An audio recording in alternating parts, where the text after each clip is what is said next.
పూరా local. Welcome to పూరా local. Congress BJP శ్రేణుల ఆందోళనతో కరీంనగర్ పట్టణంలో నిరసన సెగలు ఊపందుకున్నాయి. నేషనల్ హెరాల్డ్ కేసులో ఈడీ చర్యలను నిరసిస్తూ కాంగ్రెస్ పార్టీ పిలుపునివ్వగా ఈడీ చర్యలకు మద్దతుగా బీజేపీ కాంగ్రెస్ పై విమర్శలు చేస్తోంది. స్థానిక బీజేపీ ఎంపీ కార్యాలయం ముట్టడించేందుకు వెళ్తున్న కాంగ్రెస్ కార్యకర్తలను పోలీసులు అడ్డుకోవడంతో కొంత ఉద్రిక్తత నెలకొంది. ఈ క్రమంలో ఎంపీ కార్యాలయం వద్ద ఉన్న బీజేపీ కార్యకర్తలు కాంగ్రెస్ కార్యకర్తల రాకను అడ్డుకునేందుకు ప్రయత్నం చేయడంతో పోలీసులు జోక్యం చేసుకుని కాంగ్రెస్ కార్యకర్తలను అరెస్ట్ చేసి పోలీస్ స్టేషన్ కు తరలించారు. ఈ నేపథ్యంలో ఇరు వర్గాలు ఒకరిపై ఒకరు విమర్శలు చేసుకున్నారు.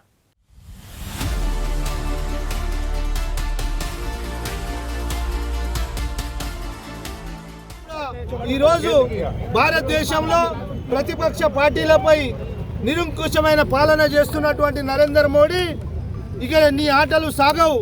ఈరోజు ఈడీ ద్వారా, ఎలక్షన్ కమిషన్ ద్వారా, సిబిఐ ద్వారా ప్రతిపక్షాల నోరు నొక్కాలని, ప్రతిపక్ష నాయకులను భయంభ్రాంతులకు గురి చేయాలని బ్లాక్మెయిల్ చేస్తూ ఈ కేంద్ర ప్రభుత్వం తీసుకున్నటువంటి ఈ అక్రమ నిర్ణయాలను నేడు కోర్టు ఏ విధంగా కొట్టేసిందో యావత్ భారతదేశ ప్రజలు గమనిస్తున్నారు.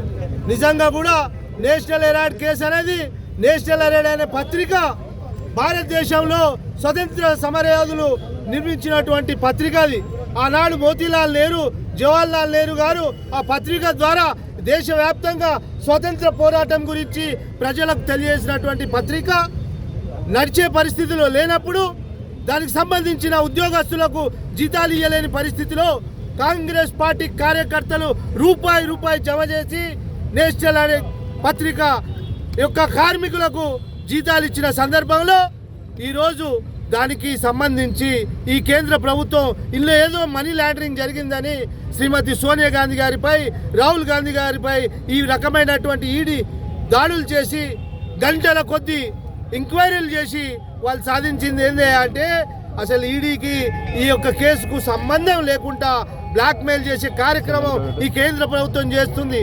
ఈ సందర్భంగా ఈరోజు దేశవ్యాప్తంగా కాంగ్రెస్ పార్టీ చేపట్టిన కార్యక్రమం బీజేపీ ఆఫీసుల ముట్టడి కార్యక్రమం.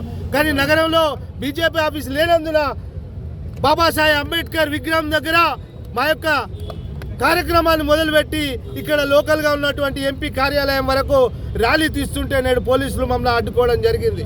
నిజంగా కూడా భారతీయ జనతా పార్టీకి సిగ్గు శరం ఉంటే ఇకనైనా ఇటువంటి తప్పుడు కేసులు మానుకోవాలని కాంగ్రెస్ పార్టీ పక్షాన హెచ్చరిస్తున్నాం.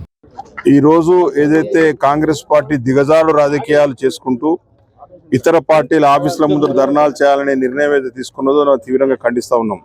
మీ చేతగానితనానికి, మీ యొక్క అక్రమాలకు, మీ యొక్క ఏదైతే మీ పార్టీలో ఉన్నటువంటి రోజు రోజుకు దిగజారిపోతున్న పరిస్థితిని తట్టుకోలేక ఏదో విధంగా ప్రజల దృష్టిని మళ్లించాలి.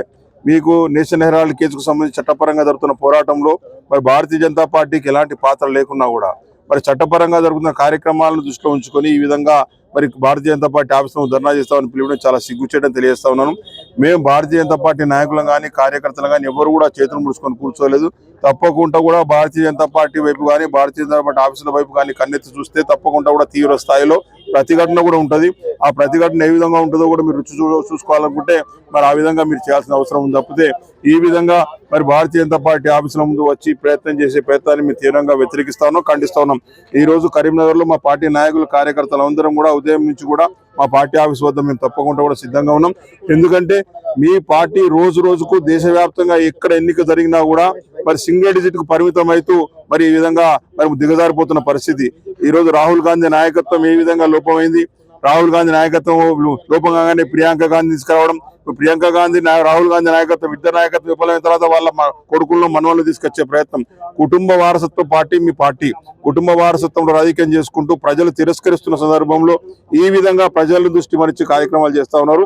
ఎన్ని చేసినా కూడా ప్రజల దృష్టిలో కాంగ్రెస్ పార్టీ గత చరిత్ర ఈ రోజు తెలంగాణలో కావచ్చు, కర్ణాటకలో కావచ్చు, ఇంకొక రాష్ట్రంలో 3 రాష్ట్రాలు ఏదో విధంగా మరి కొన్ని కారణాల వల్ల అధికారంలోకి వచ్చి కొనసాగుతుంది తప్పితే కానీ దేశవ్యాప్తంగా కూడా ఎక్కడ ఎన్నిక జరిగినా కూడా కాంగ్రెస్ పార్టీ ప్రజల చేతిలో తిరస్కారానికి గురి కావడం ఖాయం.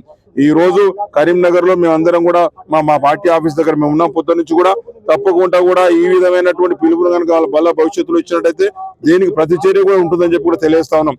ఎందుకంటే మీరు ఏదైనా ఆందోళన కార్యక్రమాలు ఉంటే మీరు ఎక్కడన్నా చేసుకోవాలి, కానీ ఇట్లా మిగతా పార్టీల ఆఫీసు ముందుకు వచ్చి ధారణ చేద్దాం, మిగతా పార్టీల ఆఫీస్కి వచ్చి మీరు విధంగా కార్యక్రమాలు చేస్తామంటే ఎవరు కూడా చేతులు ముడుచుకొని కూర్చోలేని హెచ్చరిస్తాను.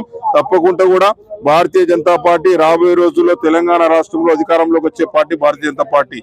ప్రజలు సిద్ధంగా ఉన్నారు. ఈ రోజు సర్పంచ్ ఎన్నికలు కావచ్చు, ఏ ఎన్నికలు జరిగినా కూడా మీరు అధికార బలంతో కొన్ని ప్రాంతాల్లో ఏదైనా విధంగా మ్యానిపులేట్ చేసి ఎన్నికలు ప్రభావితం చేసే ప్రయత్నం చేస్తున్నారు. మీకు దమ్ముంటే సింబల్ బేస్డ్ ఎలక్షన్ పెట్టండి. సింబల్ బేస్ మున్సిపల్ ఎలక్షన్ పెడతారా, ఎంపీటీసీ జేపీ ఎలక్షన్ పెడతారా, ఆ ఎలక్షన్ పెట్టి మీ సత్తా నిరూపించుకోవాలి తప్పితే ఈ విధంగా సింబల్ లేకుండా పార్టీకి అభ్యర్థులు గుర్తులు లేకుండా మరి గెలిచి ఎలక్షన్ పెట్టి ఆ ఎలక్షన్ గెలిచినామని చెప్పి మభ్య పెట్టుకొని మీరు మభ్య పడుతూ సంతోషపడతా ఉన్నారు తప్పితే ప్రజలు ఎవరు కూడా సంతోషంగా లేరు.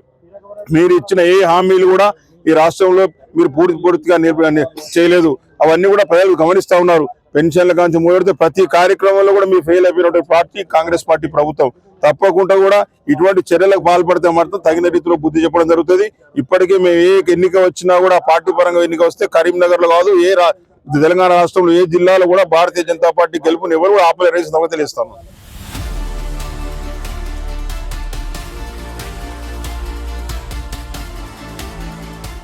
ఇవి ఇప్పటివరకు అప్డేట్స్. మరిన్ని అప్డేట్స్ కోసం చూస్తూనే ఉండండి పూరా లోకల్.